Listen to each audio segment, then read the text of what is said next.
안녕하십니까. 온라인 명사학당을 맡게 된 서영진입니다. 우리가 이번 시간에는 이 아두이노를 이용해서 여러분들이 스마트 화분을 한번 만들어 볼 겁니다. 그래서 우리가 이 스마트 화분은 우리가 이제 스마트 농업의 일종인데, 먼저 우리가 이 사물 인터넷과 이 스마트 농업에 대해 조금 살펴볼 겁니다. 그래서 기본적으로 여러분들이 어떤 이 현재 이제 스마트 시대죠. 뭐 제4차 산업혁명이 나오고 나서부터 뭐 인공지능이라든가 뭐 여러 가지의 우리가 기본적인 어떤 이러한 스마트 물결에 뭐 스마트 자동차뿐만 아니라 뭐 스마트 홈, 뭐 스마트 공장, 스마트 팩토리, 아니 스마트 팜 뭐 이런 농업들이 있게 되는데, 우리가 이 스마트 농업에 대해서 좀 먼저 살펴볼 겁니다. 그 다음에 우리가 스마트 온실과 뭐 아두이노를 이용해서 이 스마트 온실을 만드는 걸 볼 텐데, 기본적으로 우리가 온실에서 우리가 뭐 기본적인 온도, 뭐 습도, 그 다음에 뭐 여러분들 토양에 어떤 물이 있는지 없는지 토양 센서라든가 뭐 여러 가지 센서들을 이용해서 뭐 온도를 높이거나 낮추거나, 아니 문을 열거나 닫거나, 습도를 높이거나 낮추거나, 아니면 뭐 사용자한테 뭔가 이 푸시 알람을 준다든가 이런 것들을 하실 수가 있게 되는데, 뭐 그런 것들을 하기 위해서 필요한 하드웨어를 구성을 해야겠죠. 이러한 것들을 이용한 우리가 하드웨어 구성 방법에 대해서 볼 거고요. 마지막 시간에 이러한 것들을 이용해서 일단 우리가 스마트 온실을 위한 일단은 프롬에 대해서 일단은 살펴보도록 할 겁니다. 그래서 이 1교시에서는 우리가 이 사물 인터넷과 이 스마트 농업에 대해서 일단 살펴볼 겁니다. 그래서 사물 인터넷이 왜 등장하게 되었으며, 그 다음에 스마트 농업은 무엇이냐, 이런 것들을 보면서 우리가 기본적으로 이 뒤에서 배울 이 스마트 온실과 관련된 내용에 대해서 일단 먼저 살펴보도록 하겠습니다. 그래서 제일 먼저 우리가 이 제4차 산업의 등장에 대해서 먼저 설명을 하겠습니다. 그래서 현재의 시대를 우리가 제4차 산업혁명의 시대라고 합니다.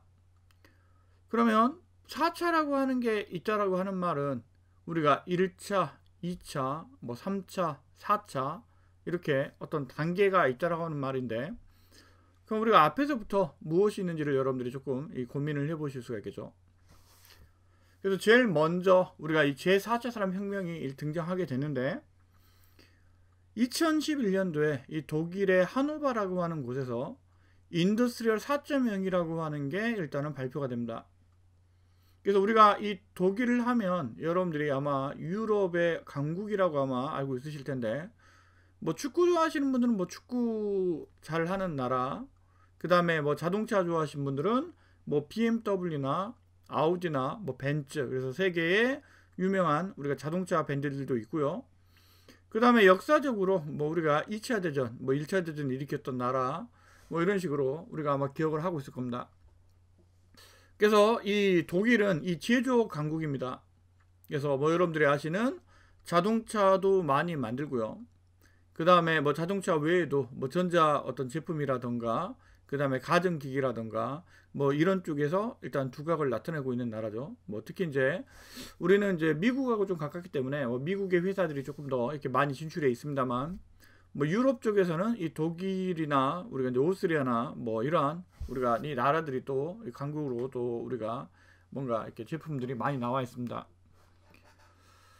그래서 이 제조업 강국의 독일에서 이 제조업의 어떤 새로운 성장의 동력을 모색하는 과정에서 현재 어떤 우리가 이 전통적인 방식, 그래서 뭐 초기에는 우리가 뭐 수공업이었죠. 사람이 직접 손으로 뭔가를 만드는 방식이었다가, 그 다음에 어떤 증기관이 들어오면서 우리가 어떤 기계식으로 우리가 뭔가 바뀌게 됩니다. 그 다음에 우리가 어떤 전기라고 하는 게 들어오면서 또 바뀌게 되고요. 그리고 우리가 이제 컴퓨터가 들어오면서 뭐 로봇이 들어오게 되는데, 이러한 어떤 이 제조업들이 계속 발전해 나가는 과정에서 어떠한 뭔가가 더 있지 않겠냐, 그러니까 앞으로는 어떤 식으로 이 제조가 바뀔 것이냐, 이런 것들을 고민하는 과정에서 인더스트리얼 4.0이라고 하는 게 만들어집니다. 그래서 이 공장의 기기들과 이 IT의 시스템을 연결을 해서 우리가 어떤 스마트 해가는 과정, 그래서 우리가 이 사물 인터넷이 등장하게 된 이러한 이유들도 우리가 어떤 스마트라고 볼 수가 있는데, 이러한 것들을 우리가 공장 자동화에 어떤 초점을 맞춰서 만들어진 게 바로 인더스트리얼 4.0이라고 하는 게 되겠습니다. 그래서 이 인더스트리얼 4.0이 등장하고 난 이후에 5년이 지나서 2016년도 이 세계 경제 포럼이라고 하는 게 열립니다. 세계 경제 교류 포럼은 매년 이 세계 경제 이 포럼을 만들어 가지고요.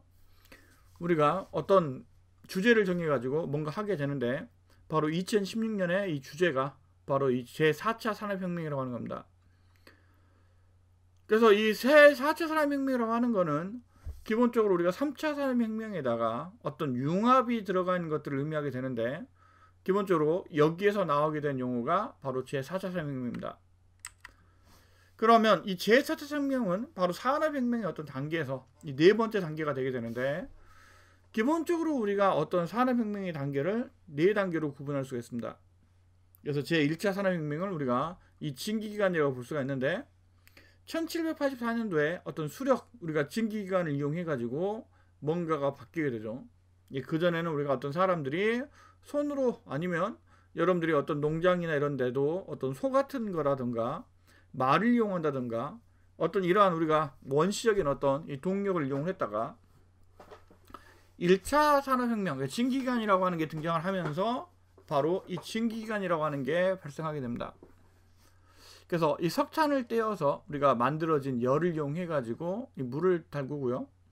이 달궈진 물을 이용해 가지고 우리가 어떤 이 에너지원을 이용해서 뭔가를 만들어내게 되는데, 그래서 우리가 이제 뭐 18세기에 뭐 영국의 어떤 뭐 면사 방직기, 그리고 기존에 우리가 이제 말을 타고 마차를 끌고 다니는데 이러한 철도라고 하는 게 놓이게 됩니다. 그래서 어떤 이러한 에너지를 원을 이용해서 우리가 어떤 대량 생산이라든가 이런 것들을 하면서 인구가 우리가 폭발적으로 늘어날 수가 있었고요.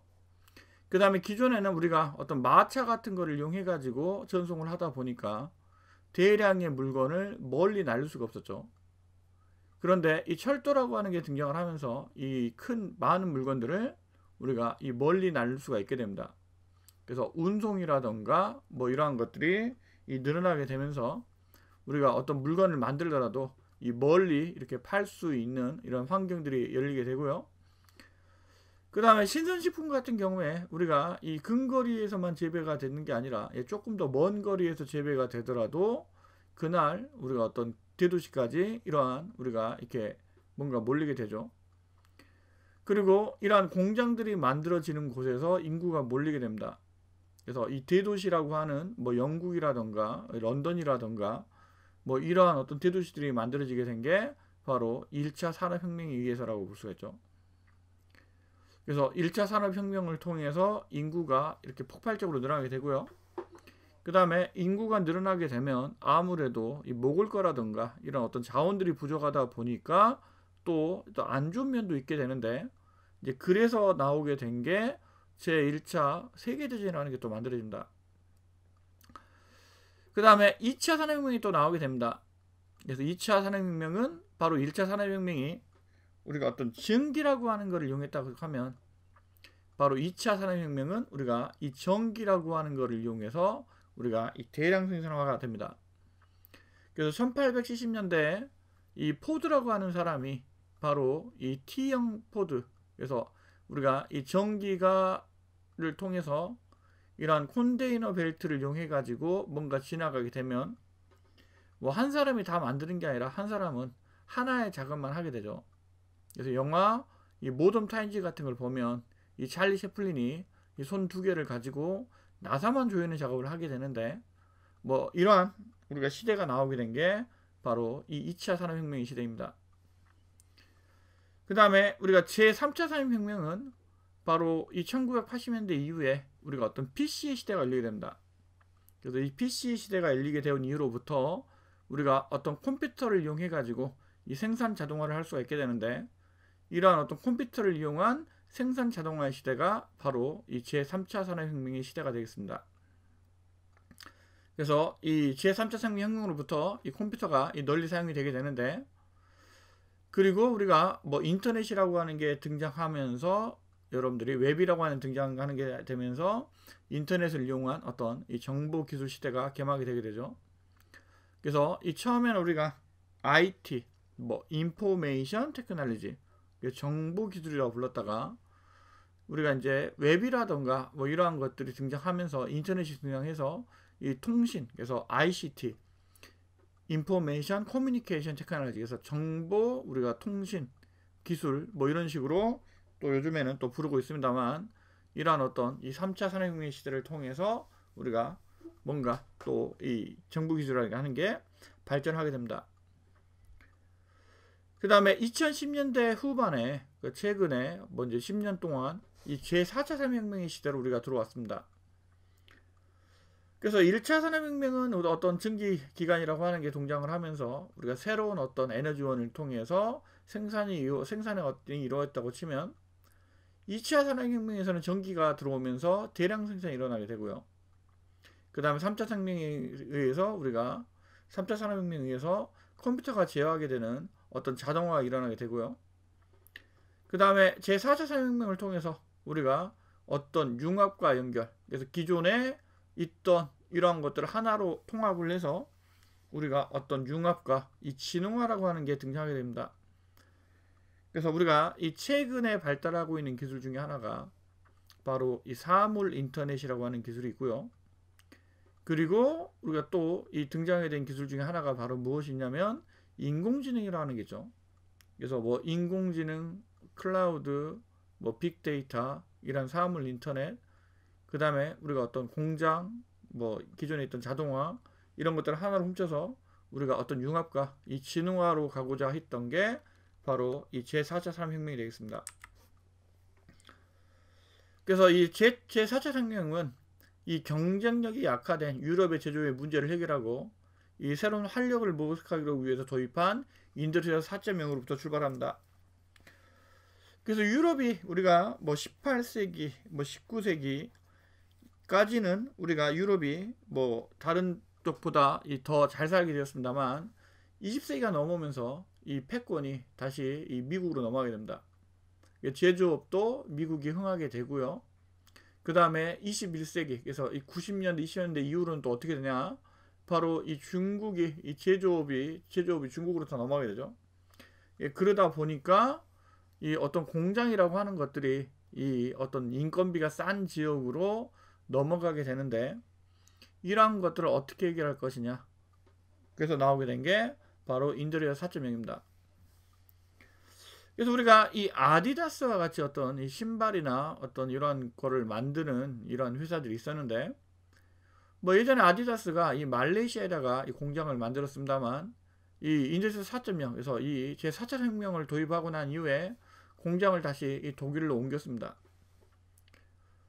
그러면서 우리가 로봇과 이 3D 프린터를 이용해 가지고 이러한 어떤 생산을 이 독일 내에서 다시 하게 되었는데, 뭐 이러한 식으로 우리가 어떤 식으로 이 제조업을 조금 더 이 뭔가 활로를 만들 것이냐, 여기에 등장하게 된 게 바로 우리가 제4차 혁명이라고 볼 수가 있죠. 그래서 제4차 혁명은 제조업이나 어떤 공장 기계에 국한하지 않고 어떤 사회 전반적으로, 그래서 인더스트리얼 4.0을 좀 더 확대를 해서 어떤 신기술이 끊임없이 융합하고 우리가 이 조화를 이루어서 어떤 사회 전반의 핵심과 있다는 변화를 이뤄한다는 이 인더스트리얼 4.0을 좀 더 확대한 개념이라고 보시면 되겠습니다. 그래서 인간과 사물, 이 공간의 어떤 사항과 데이터를 수집하고요, 얘를 축적하고 어떤 활용하는 이러한 우리가 새로운 패러다임으로 볼 수가 있는데, 여기에서 어떤 인간이나 어떤 사물이나 이 공간의 이러한 데이터를 수집하기 위해서는 우리가 어떤 센서 같은 게 필요하게 되는데, 이러한 센서들이 바로 우리가 이 사물 인터넷이 되겠죠. 그리고 축적하는 게 바로 어떤 빅데이터라던가 클라우드가 될 거고요. 그 다음에 이를 활용하는 게 어떤 우리가 인공지능이나 로봇과 같은 것들이 되겠습니다. 그래서 이러한 우리가 이 기술들을 융합을 해서 나가고자 해서 만들어진 게 바로 이 제4차 산업혁명이라고 보시면 되겠습니다. 그래서 이 제4차 산업혁명의 가장 중요한 것 중에 하나가 바로 이 사물 인터넷이 되겠습니다. 그래서 사물 인터넷은 어떤 각종의 사물이라고 하면 우리가 어떤 가전제품, 아니면 여러분들이 갖고 있는 어떤 스마트폰이라든가, 아니면 여러분들 뭐 손목에 있는 뭐 우리가 뭐 밴드, 아니면 뭐 스마트워치 같은 어떤 웨어러블 디바이스, 아니면 우리가 뭐 카메라라든가, 아니면 최근에 등장하고 있는 뭐 스마트카, 뭐 이러한 우리가 다양한 어떤 인베드 시스템으로부터 우리가 어떤 센서, 센스는 우리가 감자라고 하는 단어를 뜻을 갖고 있는데 외부에 있는 어떤 정보를 우리가 어떤 이렇게 이렇게 우리가 갖고 올 수 있는 그러한 이 디바이스가 되겠습니다.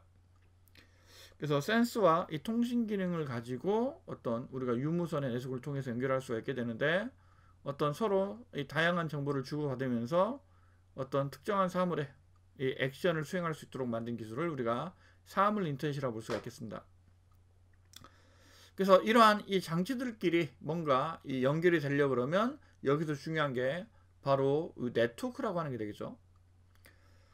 그래서 이 사물 인터넷을 우리가 영어로 하면 우리가 이 IoT라고 하고요. 우리가 인터넷 오브 띵스라고 합니다.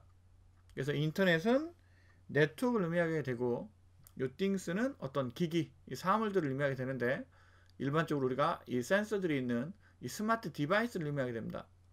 그래서 스마트 디바이스의 인터넷, 사물의 인터넷, 사물 인터넷이라고 부르게 되는데 이 사물과 이 인터넷이라고 하는 게 가장 이 중요한 기술이 되겠습니다. 그래서 이 제4차 산업혁명에서 이 가장 중요한 화두가 되는데 어떤 스마트 디바이스 그리고 초고속 네트워크, 인공지능, 이 센서 이러한 것들이 융합이 돼서 완성이 되게 되는데 이러한 이 스마트 디바이스를 인터넷에 연결해서 우리가 원격으로 작동 상태를 파악하거나 제어할 수가 있게 됩니다. 이러한 것들 우리가 어떤 이 사물 인터넷이라고 얘기할 수가 있게 되겠죠. 그래서 인공지능 기반의 데이터 처리가 가능한 이 서버에 연결해서 어떤 스마트 디바이스의 이용 패턴을 인식해 가지고 여기서 여러 기기들을 우리가 이 최적의 상태로 가능하도록 우리가 만들 수가 있겠죠. 그래서 이러한 우리가 이 사물 인터넷이 등장을 하고 나서 우리가 이 농업에도 우리가 뭔가 이 적용을 하려고 합니다. 그래서 2020년에 우리가 인터넷의 연결기기가 3배나 5배로 증가를 하고요. 그 다음에 세계 시장 규모가 지금 1672조 원, 그 다음에 경제 파급력이 약 3에서 10조 원 달러라고 우리가 얘기를 하고 있는데 기본적으로 이 농업 분야에서도 우리가 이러한 것들을 이용해 가지고 뭔가 좀 더 스마트해지자라고 하는 게 바로 우리가 이 스마트 농업이 되겠습니다. 그래서 이 기존의 농업들은 사람이 어떤 이 소라던가 이런 가축을 이용해 가지고 작업을 하게 되었는데 이 어떤 기기가 등장을 하면서 우리가 트랙터라던가 아니면 콤바이너 이러한 어떤 이 동력을 이용한 우리가 기기들이 등장하게 되고요. 그 다음에 최근에는 우리가 이 농업에 이 드론 같은 거를 활용을 해서 우리가 농약을 살포한다던가 아니면 어떤 조류라던가 이런 거를 쫓는다던가 이러한 것에 우리가 또 뭔가를 또 이용을 하고 있습니다.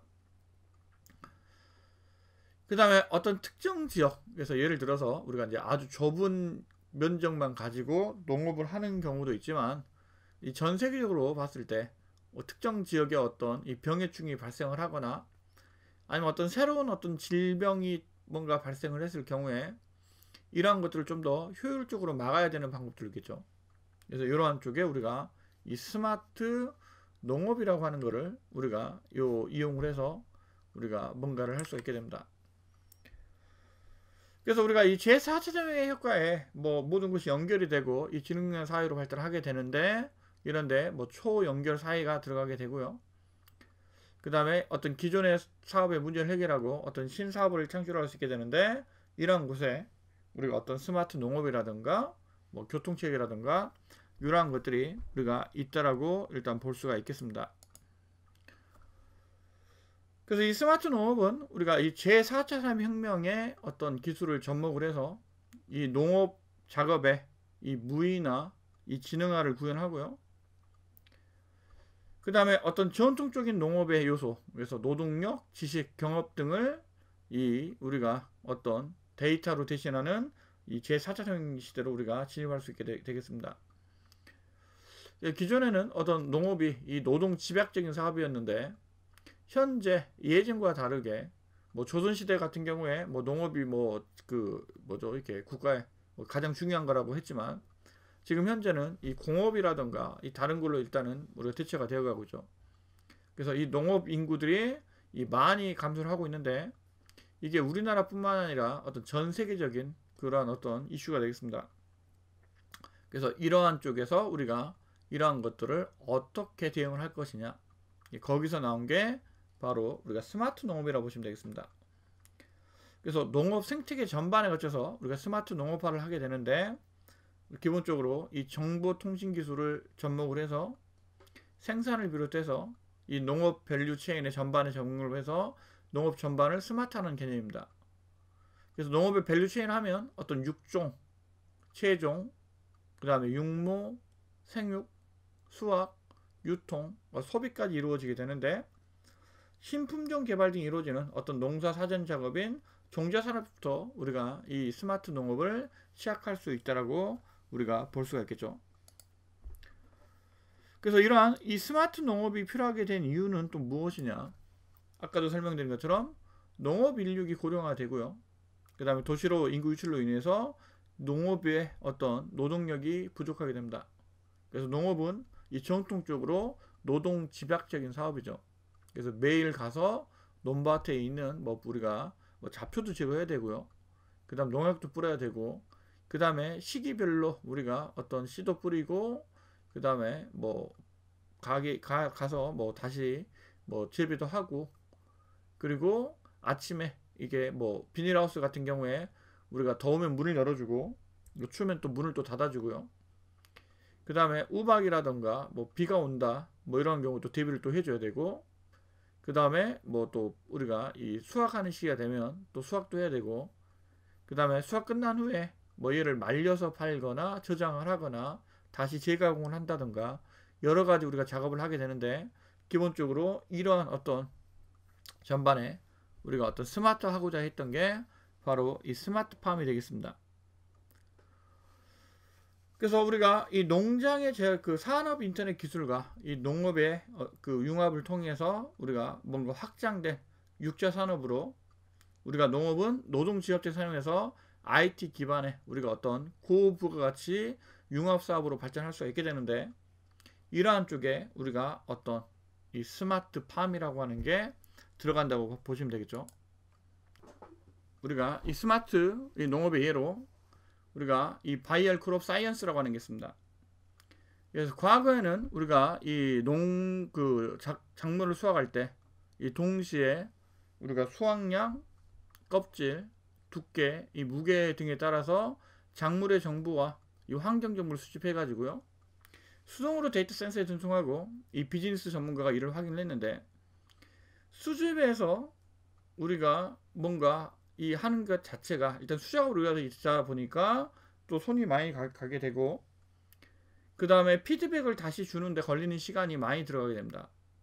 여기에 우리가 이 IoT를 도입을 하는데, 어떤 정보를 수집할 때 어떤 센서들을 이용해서 수집을 하기 때문에 바로바로 수집을 할 수가 있게 되고요.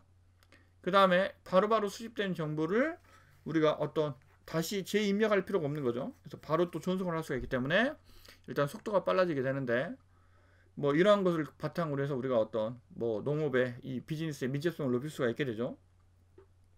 그리고 이 데이터 분석가는 이러한 데이터를 다양한 정보들을 통해서 실시간으로 접근을 가능하게 되는데, 기본적으로 이런 걸 통해서 우리가 어떤 이 제품의 질이라든가 생산 수준을 우리가 높일 수가 있게 됩니다. 그래서 이 제4차 산업혁명에서 우리가 기본적으로 농업의 영향을 보면, 일단 미래의 기술 융합으로 이 농업의 자동화 및 생산성 향상을 기대할 수가 있게 되고요. 그 다음에 로봇, 우리가 빅데이터, IoT, 인공지능 등의 우리가 이 융합과 이 변화를 활용해서 이 스마트팜과 어떤 정말 농업 등 이 농업 분야의 분야도 자동화, 지능화를 기대할 수가 있습니다. 그래서 미래의 농업은 어떤 시스템 기반의 시스템으로 연결되고요. 기존의 농기계, 종자, 농장 관리, 이 생산 예측, 관수 이러한 것들을 우리가 합쳐서 융합 시스템 산업으로 발전할 수가 있게 되죠. 그 다음에 지금 현재 이 기후 변화가 일어나게 되는데, 이러한 것과 그 다음에 이 농업의 고령화 등의 문제를 우리가 상당 부분 이러한 어떤 제4차 혁명을 도입을 해서 해결할 수 있을 거라고 봅니다. 그를 통해서 우리가 어떤 맞춤형 작물이나 어떤 가축 생산을 우리가 일단은 기대할 수가 있겠죠. 그래서 우리가 뭐 이러한 곳에 또 다양한 어떤 우리가 무언가가 이 접목이 될 수가 있게 되는데, 그게 바로 이 빅데이터입니다. 그래서 우리가 앞에서 모아진 데이터들을 가지고 뭔가 이 처리를 해야 되는데, 기존에 우리가 데이터의 용량이 작습니다만, 이 사물 인터넷에서 만들어진 데이터는 데이터의 용량이 상당히 크게 됩니다. 그래서 이 데이터의 유형도 우리가 뭐 기존과 다르게 상당히 이 다양한 형태로 오게 되고요. 그 다음에 이러한 것들을 우리가 처리하게끔 하기 위해서는 이 기존의 어떤 데이터를 저장하는 그러한 시스템으로는 저장할 수가 없기 때문에, 뭔가 이러한 것들을 새롭게 처리하고 이 저장할 수 있는 기술이 필요하게 되는데, 이러한 기술을 우리가 이 빅데이터라고 하는 용어를 사용을 합니다.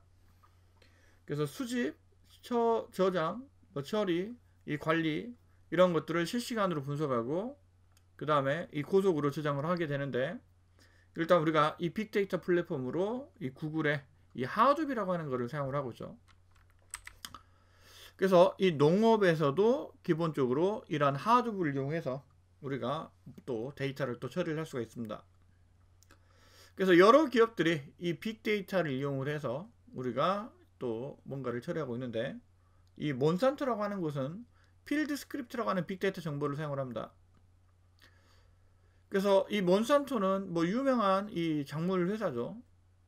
그래서 어떤 토양의 상태라던가 뭐 작물 생장, 뭐 그다음 일기, 그다음 지난 수년간의 데이터의 기후 변화 도포, 그다음에 농업 그 전문가들이 이 분석해 놓은 이러한 정보들을 제공을 하게 되는데, 뭐 이러한 그 정보들을 이용해서 앞으로 어떤 작물을 키우는 게 좋을 거고, 그 다음에 어떤 지역에서 어떠한 작물을 키우는 게 더 유리한지, 이러한 것도 우리가 파악할 수가 있을 겁니다. 그 다음에 카길이라고 하는 곳에서는 뭐 기상 예측 빅데이터를 또 제공을 하고 있고요. 그 다음에 샌디에고 슈퍼컴퓨터 센터, 뭐 콜컴 연구소, 이 캘리포니아 대학에서는 뭐 우리가 산불 예측 모델링 같은 걸 분석하게 되는데, 뭐 기본적으로 이러한 것들을 이용해서 우리가 어떤 뭐 생태계 복원이라던가 그다음 농장 관리라던가 또 이용할 수가 있고, 그다음 우리나라의 농식품부에서는 뭐 기본적으로 이러한 빅데이터들을 또 모아가지고 또 제공을 하고 있으며, 이 산림청과 기상청에서는 산림 토양 센서 정보나 뭐 강우 데이터, 이러한 또 데이터들을 또 제공을 하고 있습니다. 그 다음에 이 제4차 산업혁명에서 또 중요한 게 바로 로봇이 되는데, 이 로봇과 인공지능 하는 게 또 중요하게 됩니다. 그래서 인공지능은 컴퓨터나 기계가 인간의 지능적 행동을 모방할 수 있도록 하는 것을 제공을 하고 있는데, 뭐 최근에 등장한 딥러닝이라는 알고리즘을 통해서 또 발전하고 있게 되죠. 그 다음에 로봇은 인간을 모방을 해서 외부 환경을 인식을 하고 뭐 상황을 판단하고 이 자율적으로 동작하는 시스템을 운영하게 되는데, 이러한 인공지능과 이러한 로봇 기술들이 묶어가지고 기본적으로 이 농업용 로봇이라고 하는 게 발전하고 있습니다.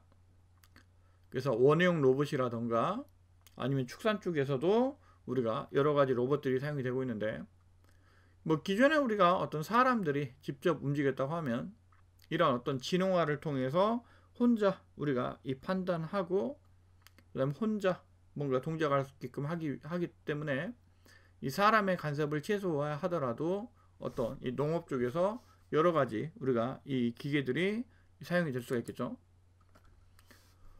그래서 해외에서도 뭐 기본적으로 뭐 몬티어의 어떤 자율주행 트래커라던가 트래커가 자율적으로 주행을 하면서 사람이 없다고 하더라도 뭐 기본적으로 뭐 작물 상태별로 뭔가 원하는 효율적인 작업을 선택할 수가 있게 되고요. 그 다음에 미국의 뭐 블루리버 테크에서는 우리가 기본적으로 이 잡초를 또 제거한다던가 뭐 이러한, 그래서 뭐 사람이 항상 가가지고 잡초를 제공해야 되는데 이런 로봇들만 또 넣게 되면 이 선별적으로 잡초를 제거할 수가 있고요. 그 다음 하베스트 오토메이션, 여기서는 뭐 한 번 충전으로 우리가 뭐 9시간 노동이 가능한 화분관리 로봇을 만들었는데, 뭐 노동집약적인 사업에서 우리가 로봇을 이용하게 되면 사람의 손을 더 줄일 수가 있겠죠.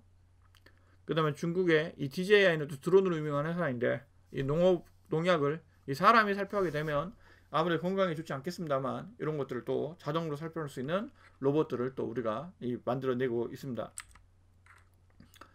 그 다음에 국내에서도 뭐 자율주행 무인 예초기, 그 다음에 농수, 농약, 살포용, 지능형 스피드 스프레이더, 그 다음에 농식품연구센터 지원 사업에서 무인 자동차 연구 같은 거 지원하고 있고요.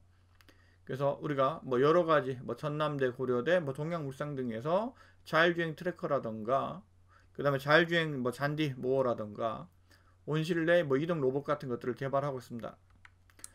그래서 우리가 이러한 다양한 로봇들을 통해서 어떤 우리가 스마트 뭐 우리가 팜이나 어떤 스마트 온실들을 만들 수가 있게 되는데, 뭐 기본적인 내용들을 우리가 앞에서 살펴봤고요. 우리가 이번 시간에는 이 제4차 산업혁명과 그 다음에 사물 인터넷, 그 다음에 다양한 어떤 스마트 팩토리나 뭐 스마트 팜 같은 거 얘기를 했고요. 그 다음에 우리가 이제 스마트 온실과 관련 얘기를 했습니다. 그래서 뭐 이러한 것들에 대해서 우리가 이제 살펴보고 난 이후에 기본적으로 우리가 이 스마트 온실과 이 아두이노를 이용해서 어떻게 우리가 스마트 온실을 만든지를 볼 거죠. 그래서 우리가 이 2교시에서는 이러한 것들을 이용한 하드웨어를 구성을 해보고요. 실제 여러분들이 어떤 스마트 온실을 만들기 위한 회로 같은 거를 한번 여러분들이 이용하는 방법과 여기서 사용하는 센서들과 관련된 내용들을 우리가 살펴보도록 하겠습니다.